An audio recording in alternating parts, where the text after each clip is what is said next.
Radio ताबिरिबा अमदि मिजेंग ताबिरिबा मयाम पुम्नमक्पु अमुका हना Pushparani लाइस्रोमना तरामना उक्सरी कौलोना खुरुमजरी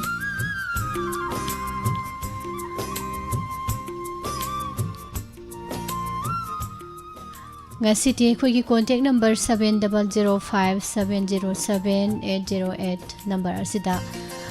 isei khanbagi khudong sabado bizari adom gi ming leifam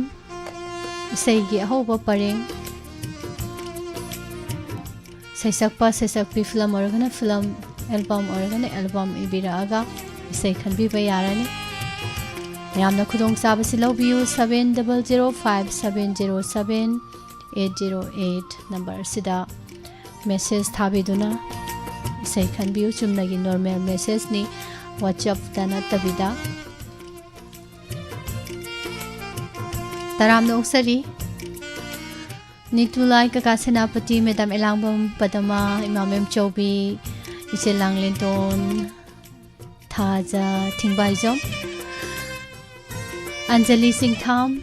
Taramno Sari Ima Sobita Soibam, Ima Ibemani Thokong Saranavir,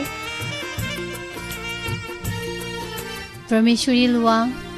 Ima Premita Yumkhaibam, Mrs. Santi Laishong, Thagasari,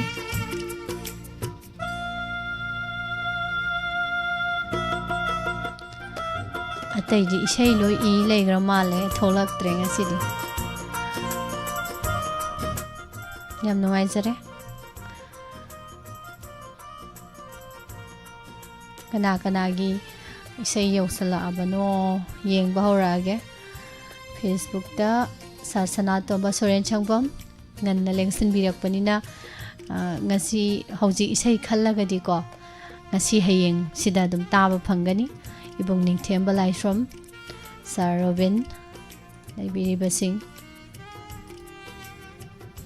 aduga amana radio da tari basing di kitang di handoi ni mayam dagi cheromita good afternoon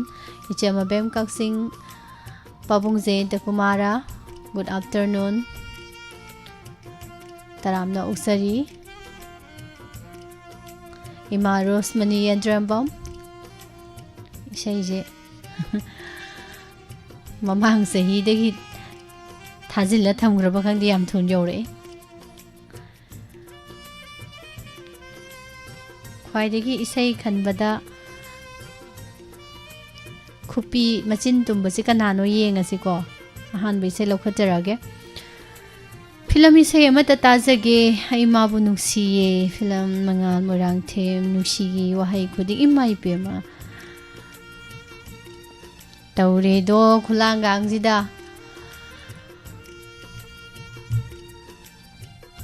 phajabai sei ni go Nungshigi wahai khuding mairi ole maphamda thamoigi irau kho kumgi nung ho oire maphamda mitang laba aigi thamo kanana khalak panoga lauthoi de hei sei jahane ekta thajange mangal masamangna ijaba biki na sairangba imabu nungsi film gi sei taminers thamoigi irau kho kumgi nong hau oire maphamga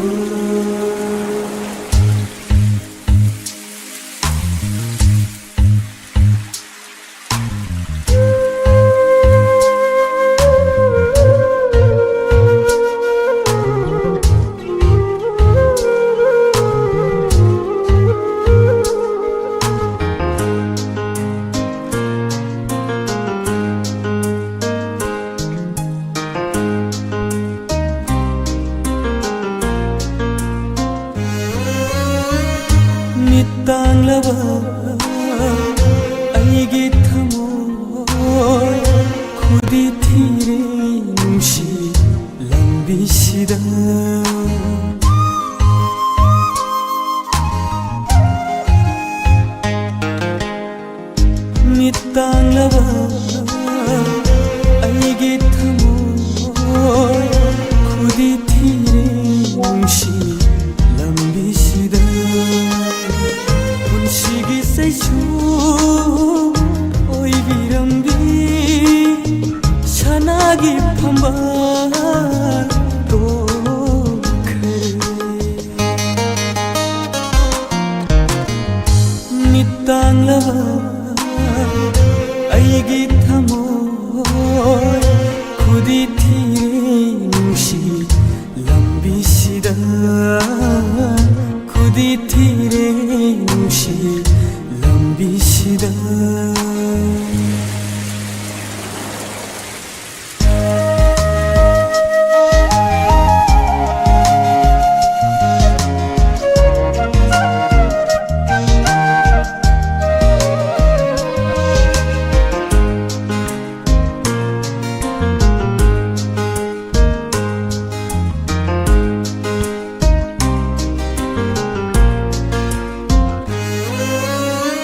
ꯅꯨꯡꯁꯤꯒꯤ ꯋꯥꯍꯩ ꯈꯨꯗꯤꯡ ꯃꯩꯔꯤ ꯑꯣꯜꯂꯦ ꯃꯐꯝꯗ ꯊꯃꯣꯏꯒꯤ ꯏꯔꯥꯎꯈꯣꯜ ꯀꯨꯝꯒꯤ ꯅꯣꯡꯍꯧ ꯑꯣꯏꯔꯦ ꯃꯐꯝꯗ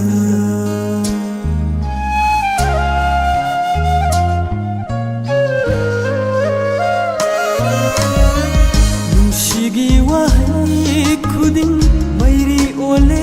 ꯃꯐꯝꯗ ꯊꯃꯣꯏꯒꯤ ꯏꯔꯥꯎꯈꯣꯜ ꯀꯨꯝꯒꯤ ꯅꯣꯡꯍꯧ ꯑꯣꯏꯔꯦ ꯃꯐꯝꯗ ꯊꯥꯖꯒꯨꯝ ꯊꯃꯣꯏꯗ ꯉꯥꯜꯂꯅꯤ ꯊꯥꯖꯔꯨꯏ ꯂꯦꯡꯗ꯭ꯔꯕ ꯅꯨꯡꯁꯤꯒꯤ ꯅꯥꯎꯁꯨꯝ ꯋꯥꯍꯩꯅ ꯃꯤꯠ ꯇꯥꯡꯂꯕ ꯑꯩꯒꯤ ꯊꯃꯣꯏ ꯈꯨꯗꯤ ꯊꯤꯔꯦ ꯅꯨꯡꯁꯤ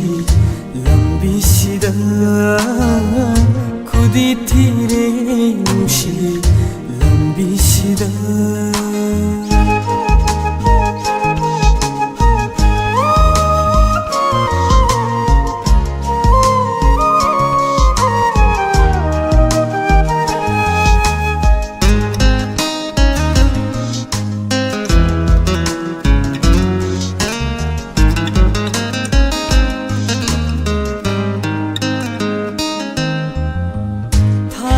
ꯊꯥꯖꯔꯨꯕꯩꯔꯥ ꯑꯣꯏꯔꯕꯁꯨ ꯅꯪꯕꯨ ꯂꯦꯞꯀꯅꯤ ꯄꯨꯟꯁꯤꯗꯤ ꯅꯪꯒꯤꯗꯃꯛ ꯂꯦꯡꯗ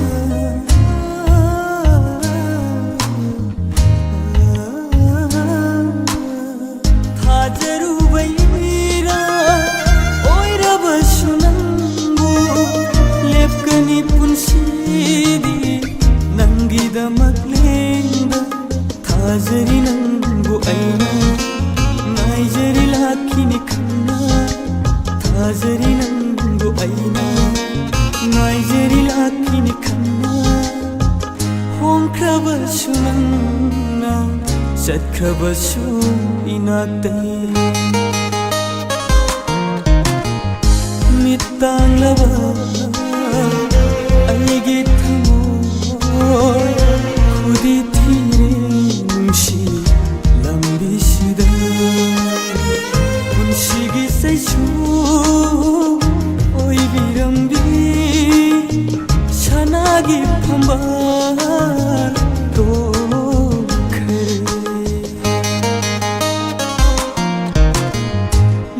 땅라바 아이기 타모이 구디티레 뭉시 람비시다 구디티레 뭉시 람비시다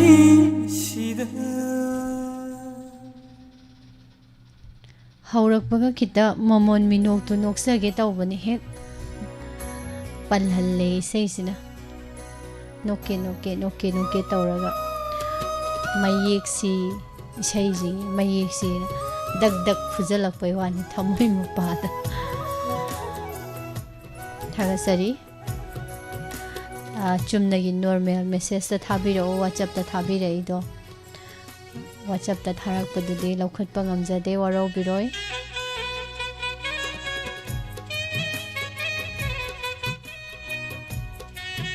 kana kana non langi meyam se bung anjan hojai ngakpa iche mabem kaksing Pabung Aiga Sarat Kumar Sarama Jeromita Ima Budibati Che Santi Pabung Jinte Kumara Ima Susila Saranabir Ishe Mandai Langbom Taram Noksari Ima Ibe Maning Thokong Wakagi Jebe Ishe Kanjalo Ishe Gi Thuibi Nukshibi Misiam Nuksi Fazai Yai Yai Yai Yai Yai Yai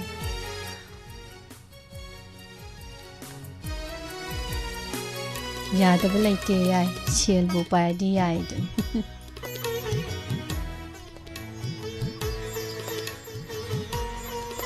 Thamoina bu peladi yada yai da ko shell du Thagatsari ima soibam sila Jelalita Yenkom ima mem chogi sar bizoi Saranabir ibung handi lai shrom Thagatsari taramna usari kana kana sithari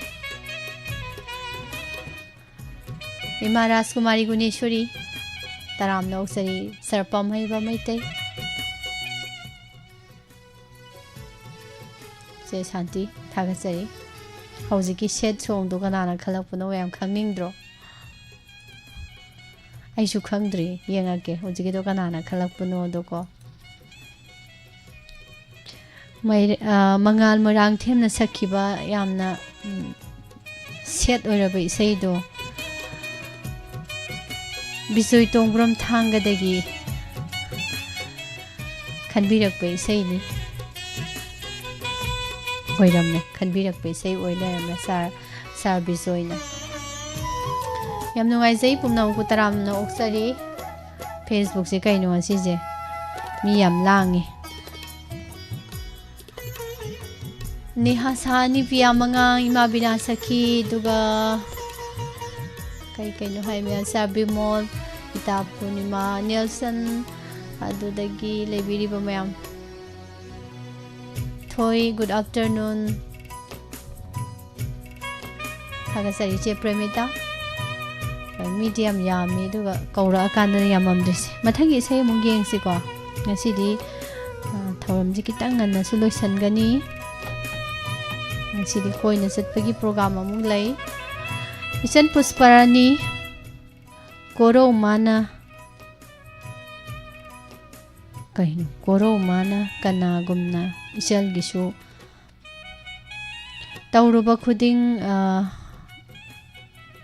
Akabata Ojaro Koro Mana Kabagum Haiduni Oh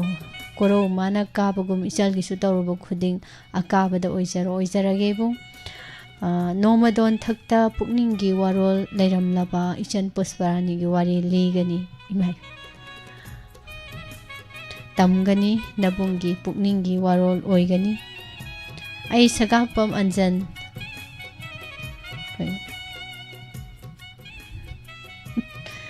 Anau isei mi ataina Khandau laire Ichan Song Nungshi Napao singer amadi saireng base mangal marang the karino ni sarbi joy ga ibung anjan ga je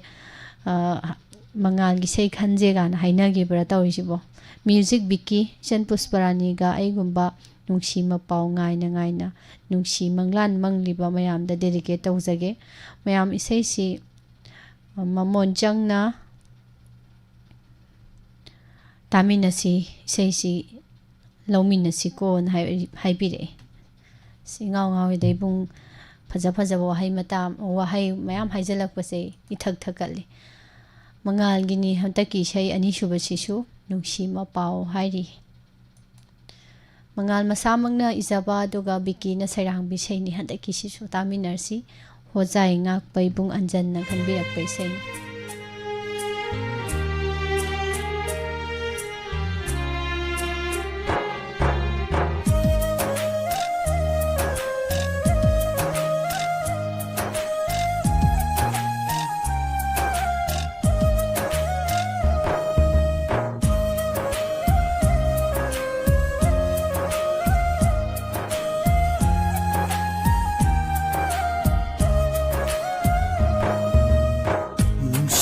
ꯄꯥꯎ ꯉꯥꯏꯅ ꯉꯥꯏꯅ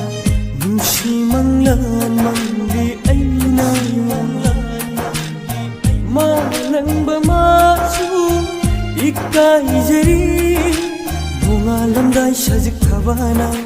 ꯇꯠꯇꯅ ꯂꯤꯔꯤ ꯏꯐꯝꯗ ꯅꯪꯒꯤ ꯅꯨꯡꯁꯤꯕꯤ ꯂꯩꯔꯤ ꯍꯥꯏꯅ ꯅꯨꯡꯁꯤꯅ ꯄꯥꯎ ꯉꯥꯏꯅ ꯉꯥꯏꯅ ꯅꯨꯡꯁꯤ ꯃꯪꯂꯥꯟ ꯃꯪꯂꯤ ꯑꯩꯅ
Say Pazabam Sutaminare, Tagasari Bung Anjan Wari Libada Hinjan Nadilinu, Hausikandi Wari say a simba, Wari do the Gia Queen of Pau Tambakanda Charuk and Kai Hinjan Hinjan Tambagi, Zatna Bim Labaneva Ado Ibuna Ichangi Wari League and Yagan Hybudo Ado Hinjan and League.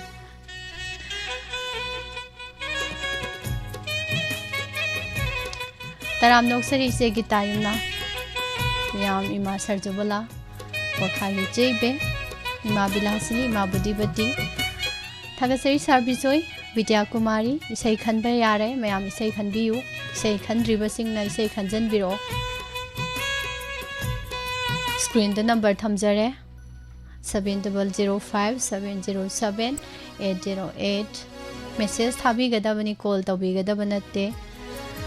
Message थाबसे इसै अहौब परेंग सैसक सैसकपी मिंग लेफम film ओरगना film मिंग हापीबा चुमना अदुगा एल्बम इसै ओरगदी टाइटल ओइना हापिउ एल्बम की इसैदा सकपा होरकपा मयेक तो हापीगनु टाइटल दो ओइना हापिउ खोइना ऐ इसैदो थारकनबो होनबा कांदा टाइटल दो ओइना इसैसे अखोइगी लाइब्रेरी दा लैबनिना दुगा फिल्म मिंग याम नुवाइजै मी अपुना मै मासना तोंबी सरो खाइबम तरामना उक्सरी चेमंदा कासेनापति सारनबीर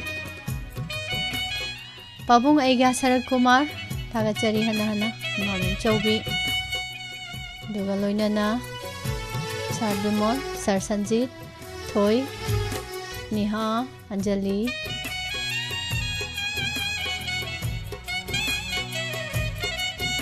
पिया लाइब्रेरी मैम से प्रमिता मथंगी से कनागिनो येंगसी इनाव राशि चबुन चबुन गुड आफ्टरनून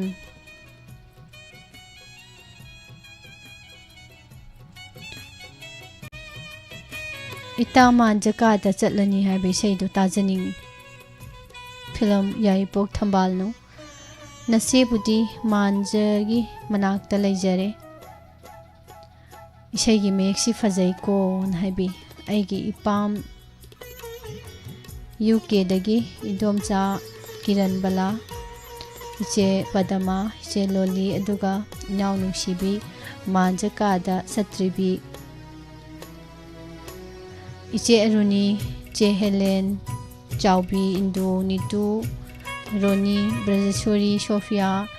सीना मांजकादा सत्रिबी सिंगनी मांजकादा सत्केरा सत्लोइरा वाहंग पाखुमदी इनाव पुष्परानी नुसीबिदा सिनाजरे रोमिता सना समनाइबे करिनु मेसेज बोइबो ngasijibo थौरमजे परा परा परा परा तौरगा लैरोंग थेन पित्रा माइकै पांगजगे ना तौबजिदा वाहै फजा फजा वाहै जिना आइसे पुआव गावदरा पुसुम सुमबिदना थौरमजे लोइसनबे यादना लैदोरिब्रा कैनोम तौनि ngasi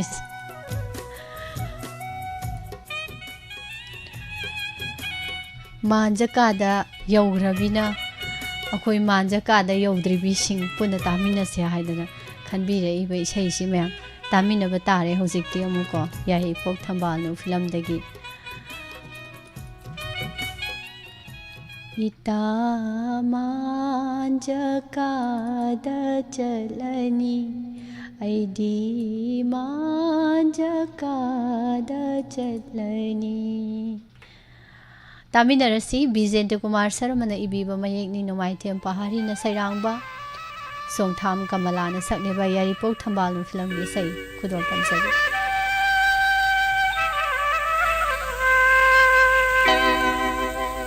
इता मांजकाद चलनी ऐदी मांजकाद चलनी इता मांजकाद चलनी ऐदी मांजकाद चलनी इता उड़ी इता तखेलै नखोय ऐबु वारो लैहोरो सटलगे इता मांजकाद चलनी ऐदी मांजकाद चलनी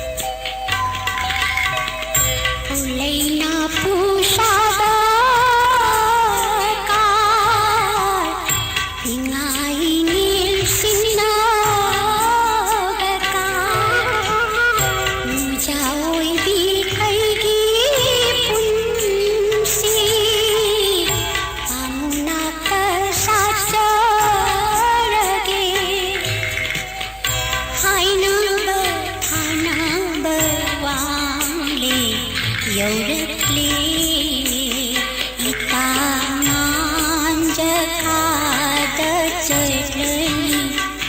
ऐदी मांझ काद चटनी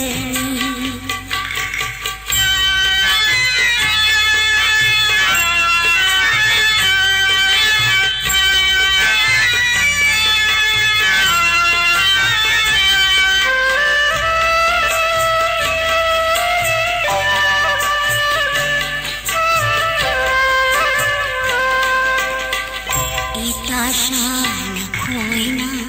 नता ऐशतुना पले मूंग मारा याद लहू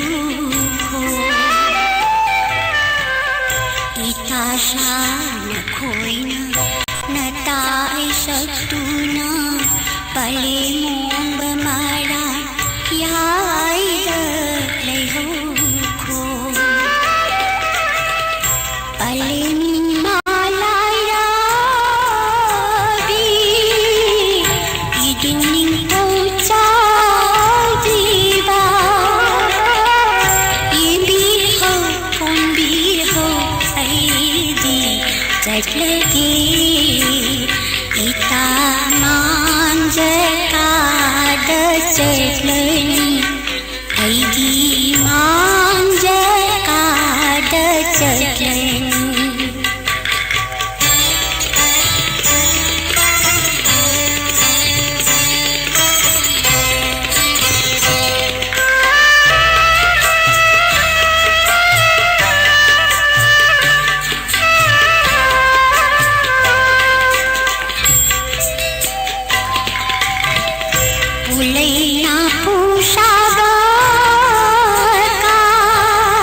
ꯌꯥꯝꯅ ꯅꯨꯡꯁꯤꯕ ꯏꯁꯩꯅꯤ ꯊꯥꯒꯠꯆꯔꯤ ꯏꯆꯦ ꯑꯩꯅ ꯑꯃꯨꯛ ꯀꯔꯤ ꯍꯥꯏꯅꯤ ꯇꯧꯏꯁꯤꯗꯤ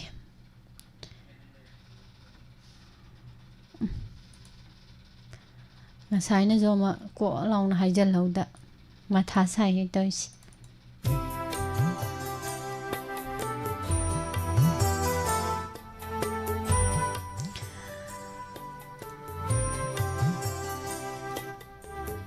ꯁꯣꯝ ꯅꯥꯀꯟꯗꯗꯤ ꯊꯣꯛꯂꯛꯑꯣꯅ ꯍꯥꯏꯔꯤ ꯁꯣꯝ ꯅꯥꯀꯟꯗꯅ ꯃꯌꯥꯝꯒꯤ ꯋꯥꯍꯩ ꯅꯨꯡꯁꯤ ꯅꯨꯡꯁꯤꯕ ꯐꯖ ꯐꯖꯕꯅ ꯑꯩꯕꯨ ꯐꯥꯔꯒ ꯊꯝꯕꯤꯗꯧꯔꯤ ꯇꯧꯔꯤꯁꯦ ꯏꯃꯥ ꯁꯣꯕꯤꯇꯥ ꯅꯃꯤꯇꯥ ꯎꯗꯕ ꯀꯨꯏꯔꯦ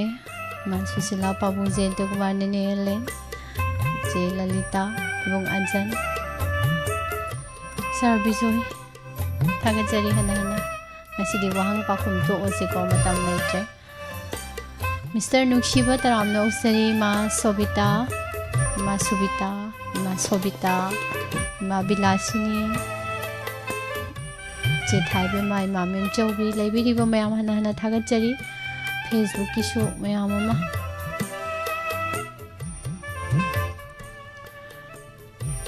कइनोनी इसेई खलकपा कांदनी वहाई फजा फजाबा इसलइजे आइजे गावहल्लिनेबा आइजे गावहल्लिने हाइजे आइजे हेक्ता गावहल्लगा करी करीगा हाइरई गावराकान मीजे पंगांगाई पंहाई हाइदनाको करी करीगा हाइरकेना गाना येंगा इनेब तौसे अदो माइथीरे इचे रोमितागी मफमदा माइथीरे इचेना ngasai kei मैम हाइरकपा वहाई वता मयामदो आइजे ngasai गावदनाको करीबदा हाइ ngamdreba ꯃꯊꯪꯒꯤ ꯏꯁꯩ ꯑꯃꯨꯛ ꯂꯧꯈꯠꯆꯒꯦ ꯏꯆꯦ ꯃꯪꯒꯤ ꯕꯂꯥꯁꯨ ꯌꯧꯁꯟꯕꯤꯔꯛꯈ꯭ꯔꯦ ꯏꯁꯩ ꯅꯨꯡꯉꯥꯏꯅ ꯇꯥꯕꯤꯌꯨ ꯅꯦꯜꯁꯟ ꯁꯥꯔꯣꯕꯤꯟ ꯏꯃꯥ ꯕꯤꯅꯥꯁꯤꯀꯤ ꯏꯆꯦ ꯄ꯭ꯔꯃꯤꯇꯥ ꯂꯩꯕꯤꯔꯤꯕ ꯃꯌꯥꯝ ꯏꯁꯩꯗꯣ ꯐꯖꯅ ꯅꯤꯌꯣꯝ ꯆꯨꯝꯅ ꯋꯥꯍꯣꯡ ꯔꯦꯗꯤꯑꯣꯒꯤ ꯁ꯭ꯇꯦꯁꯟ ꯌꯧꯍꯟꯕꯤꯔꯛꯑꯣ ꯃꯌꯥꯝꯅ ꯊꯥꯔꯛꯄ ꯀꯥꯟꯗ ꯍꯌꯦꯡ ꯏꯁꯩ ꯃꯥꯡꯈ꯭ꯔꯦ ꯑꯗꯩ ꯌꯥꯎꯔꯛꯇꯦ ꯈꯣꯠꯇꯦ ꯍꯥꯏꯕꯒꯤ ꯑꯩ ꯀꯩꯅꯣ ꯀꯝꯄ꯭ꯂꯦꯟ ꯂꯧꯖꯔꯣꯏ ꯋꯥꯀꯠ ꯑꯝꯇ ꯂꯧꯖꯔꯣꯏ ꯍꯧꯖꯤꯛ ꯏꯁꯩ ꯈꯟꯕ ꯌꯥꯔꯤ ꯃꯌꯥꯝ ꯏꯁꯩ ꯑꯗꯨꯝ ꯈꯟꯖꯟꯕꯤꯔꯛꯑꯣ ꯏꯆꯥ ꯏꯕꯦꯝꯃ ꯃꯃꯥꯁꯨ ꯏꯁꯩ ꯑꯃꯇ ꯇꯥꯖꯒꯦ ꯃꯣꯏꯔꯥꯡꯊꯦꯝ ꯇꯤꯀꯦꯅ ꯁꯛꯄ ꯑꯊꯥꯞꯄꯗ ꯀꯧꯔꯒꯅꯨ ꯍꯥꯏꯕꯗꯣ ꯇꯥꯖꯒꯦ ꯁꯩꯔꯦꯡꯕꯅ ꯅꯤꯡꯊꯧꯈꯣꯡꯖꯝ ꯃꯦꯙꯥꯖꯤꯠ ꯑꯗꯨꯒ ꯇꯥꯕꯤꯅꯤꯡꯕꯁꯤꯡ ꯏꯆꯥꯁꯨ ꯌꯥꯎꯅ ꯏꯕꯨꯡ ꯖꯌꯦꯟꯇ ꯏꯕꯨꯡ ꯁꯦꯅꯥꯄꯇꯤ ꯆꯥ ꯑꯟꯖꯟ ꯁꯥꯔ ꯕꯤꯖꯣꯏ ꯄ꯭ꯔꯦꯝꯖꯤꯠ ꯗꯌꯥꯅꯟꯗ ꯆꯦ ꯁꯨꯕꯤꯇꯥ ꯆꯦ ꯕꯤꯃꯣꯂꯥ ꯆꯦ ꯁꯣꯕꯤꯇꯥ ꯃꯦꯗꯥꯝ ꯏꯕꯦꯝꯍꯟ ꯏꯅꯥꯎ ꯍꯦꯂꯦꯟ ꯏꯕꯦꯝꯆꯥ ꯑꯗꯨꯒ ꯔꯣꯁꯣꯕꯇꯤ ꯏꯟꯗꯨ ꯔꯣꯃꯤꯇꯥ ꯄ꯭ꯔꯣꯃꯦꯂꯥ ꯁꯨꯁꯤꯂꯥ ꯃꯕꯦꯝ ꯁꯅꯥꯏꯕꯤ ꯃꯟꯗꯥ ꯃꯤꯡꯁꯤꯡꯁꯦ ꯂꯣꯏꯅ ꯄꯥꯊꯣꯛꯄꯤꯌꯨ ꯍꯥꯏꯖꯔꯤ ꯃꯦꯝꯆꯧꯕꯤ ꯉꯥꯉꯣꯝ ꯅꯝꯕꯣꯜ ꯀꯥꯃꯣꯡ ꯃꯩꯁꯅꯥꯝ ꯂꯩꯀꯥꯏ ꯏꯃꯥꯅ ꯑꯄꯥꯝꯕꯗꯨꯃꯛ ꯄꯥꯡꯊꯣꯛꯈ꯭ꯔꯦ ꯅꯆꯥꯅ ꯂꯣꯏ ꯄꯥꯊꯣꯛꯈ꯭ꯔꯦ ꯏꯁꯩ ꯇꯥꯔꯁꯤ ꯑꯊꯥꯞꯄꯗ ꯀꯧꯔꯒꯅꯨꯁꯦ ꯏꯃꯥꯁꯦ ꯀꯅꯥꯅ ꯀꯧꯔꯤꯅꯣ ꯑꯊꯥꯞꯄꯁꯦ ꯌꯥꯝ ꯏꯃꯥꯅ ꯏꯁꯩꯁꯤꯗ ꯌꯥꯝ ꯆꯣꯞꯁꯜꯂꯨꯔꯤꯁꯦ ꯀꯃꯥꯏꯅ ꯇꯧꯔꯤꯅꯣ ꯁꯩꯔꯦꯡꯕ ꯃꯔꯤꯛ ꯆꯨꯝꯅ ꯍꯥꯏꯕꯤꯔꯛꯏ ꯃꯣꯏꯔꯥꯡꯊꯦꯝ ꯇꯤꯀꯦꯟꯒꯤ ꯈꯣꯟꯖꯦꯜꯗꯒꯤ ꯏꯃꯥꯅ ꯈꯣꯏꯗꯥꯔꯤꯕ ꯏꯁꯩꯁꯤ ꯃꯌꯥꯝ ꯇꯥꯃꯤꯟꯅꯔꯁꯤ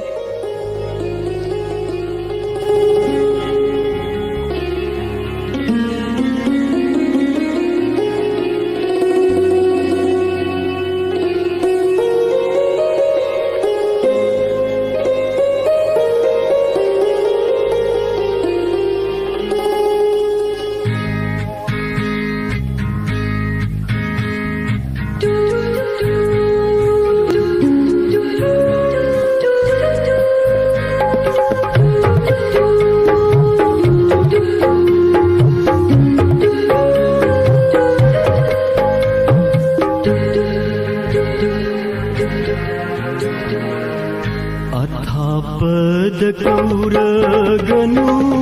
ꯂꯩꯉꯝꯗꯔꯦ ꯃꯤꯔꯝꯁꯤꯗ ꯑꯊꯥꯞꯄꯗ ꯀꯧꯔꯒꯅꯨ ꯂꯩꯉꯝꯗꯔꯦ ꯃꯤꯔꯝꯁꯤꯗ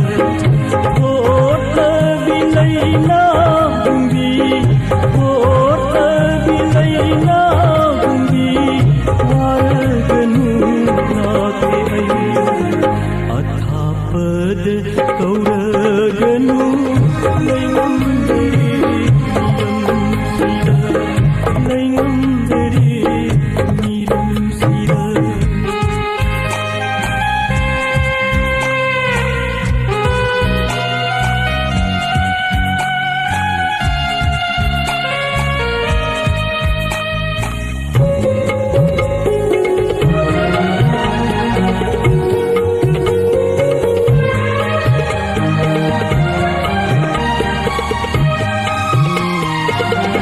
पायरक्लोरा अईबू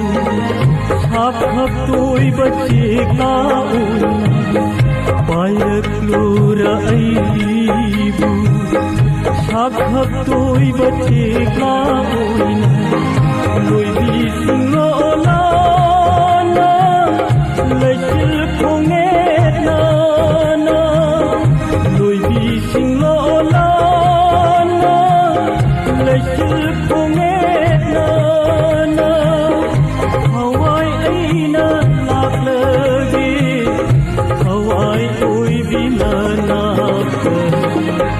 अथापद कौरगनु लैंगमदरे मिरमसिद लैंगमदरे मिरमसिद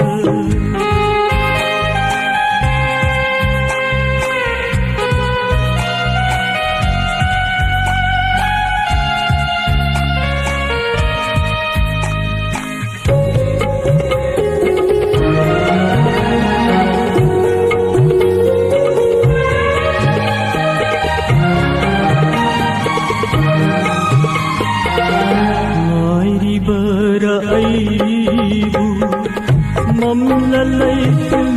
thairata ngairi bara aibu ꯐꯝꯅ ꯂꯩꯇꯨꯅꯣ ꯍꯥꯏꯔꯒ ꯅꯗꯣꯝ ꯂꯦꯞꯂꯤꯕꯔꯥ ꯅꯄꯥꯡꯇꯅ ꯌꯥꯎꯗꯅ ꯅꯗꯣꯝ ꯂꯦꯞꯂꯤꯕꯔꯥ ꯅꯄꯥꯡꯇꯅ ꯌꯥꯎꯗꯅ 미국마다 나염도 하와이 보이비나 아타버드 떠오르ገኑ 내염들이 미ram시다 아타버드 떠오르ገኑ 내염들이 미ram시다 오타빌레이나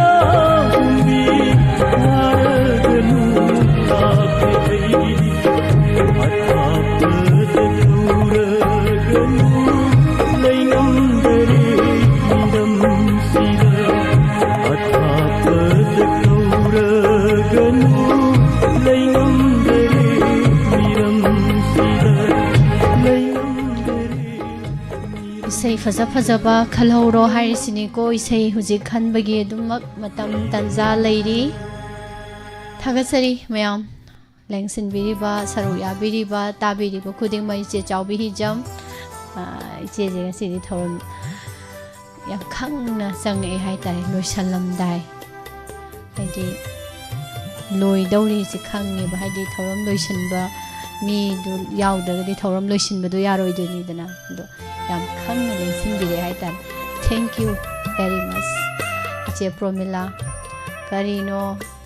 noi parties na amana som Facebook ta lehowi khara amana som da leirami kamai toino nong thombam gi ma ngang biton thagasari ma soibam sila madam nushi tombi waikhom ma bimola koncham vidya kumari Mr. Nukshiba duga loina na jeroni ningombam pabong aiga sarat kumar Rameshwari Luang Jemanda Film Ina Khunba Taram Nausari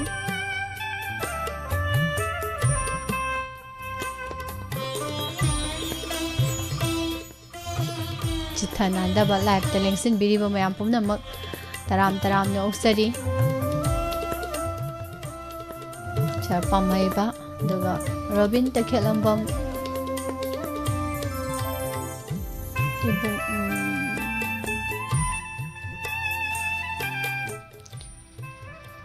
Khoigi ima ibeni lei masu yausinbira ame loisilakpa timing isi Anita Rajkumari Sarobin ima bina sakhi ibong laisum taking Anjali iche Sobita Thoi Tapurnima Sar Sanjit ngasi nganna suti thadoini me ngahak tumba yani horen pukning waron kaino tawringai da laktringai da go ngahak tum hobo yani thorom se loiraga dudi aroi bai sei lokhachara age miss isai mata tajage lang film gi Sadananda Rosibina anina sakpa ho nushiba haibado tajage phuikap tagi thoibi morang themni aduga live chat ta leiba radio taiba Miss Nungsibi yam lemjabiga akhoi myam taminarasiko naibire o laing dogi mapari lairembigi mamom loisa hojikti ho lang film gi ne smai harage ho nungsiba thawai oiriba o isai simuk taminarase gana thagasari myam thoronse loisindringi de sei simuga ta haurasi do leirong then ga naknaba aduga jaga da leiba huji thoron tariba mayam horen thaban jomina si jagoi samina si leirong then pitra da koi thoro ona ju haija hoge isai khudol tamjari radha pyari gi mayekta RK Jitena sairang bi sei lang phulam gi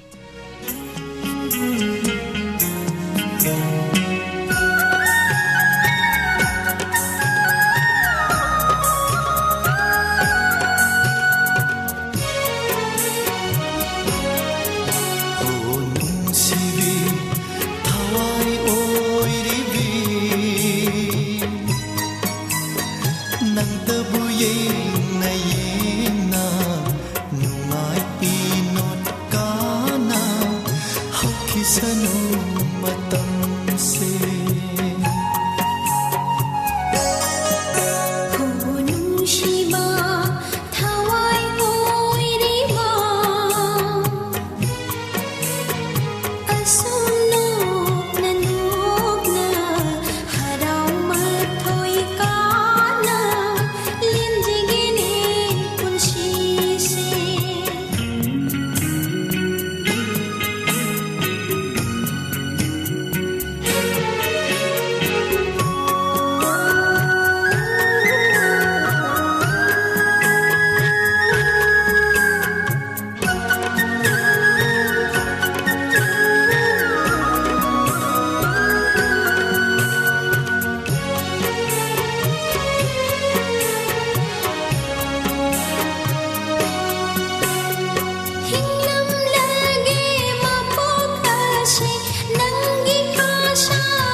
Saktam ningsing ningsing nangi wakhal khanbala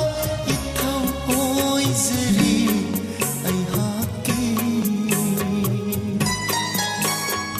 aigi ithau oiri hunung shima thawai oiri ba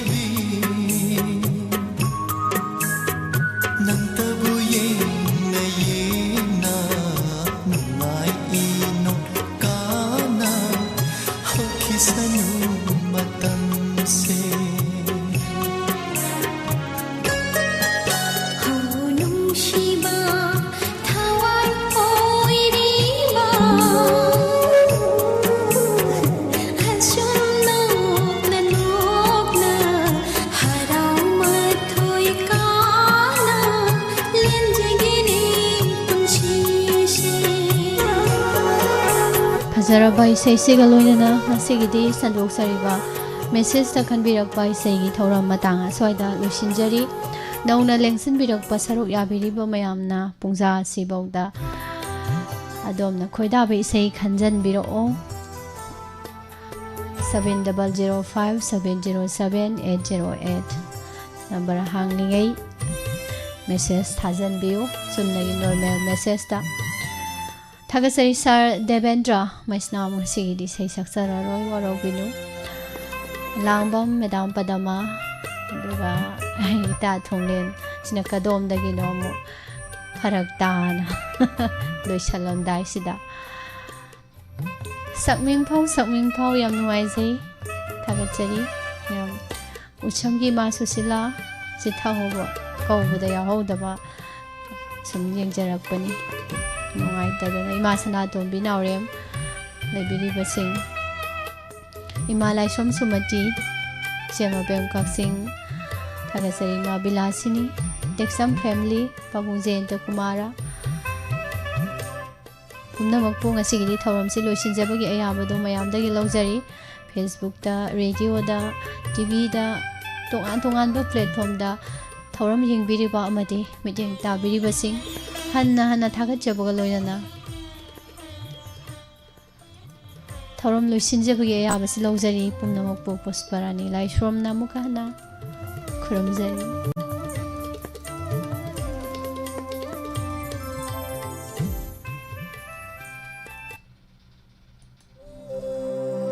Puwari Khabi Thirin Thauniro Aiba Sagolsem Rajumohon Wangjing Kaithil Puthokchare Nipal Suba Khunam Loinana Hena Mapung Phana Nabagi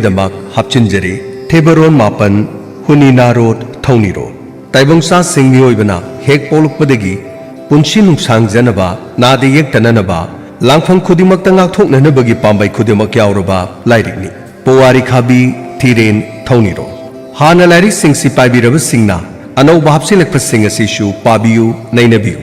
Larry Pangpam, Rajesh Bookstore, Governor Road Manning, Royal Bookstore, Governor Road Manning, Suresh Bookstore, Governor Road Manning, Sanahanbi Bookstore, Polo Ground Manning Corner, Sagul Sem Ibungo, Wangjing Kaithil, Naure Brojendro, Wangjing Wangkai, Songtham Birababu, YK College Opposite. Larik Pambibu Sina, Akopa Marul Combining Labadi, 70052-02077. Loinana 8787-764632. Hariba number Singa Sidagi, Akopa Marul Kambiba Yagani. Nungairaba Pauzil, Zivan Hospital Kachingda, Cardiology OPD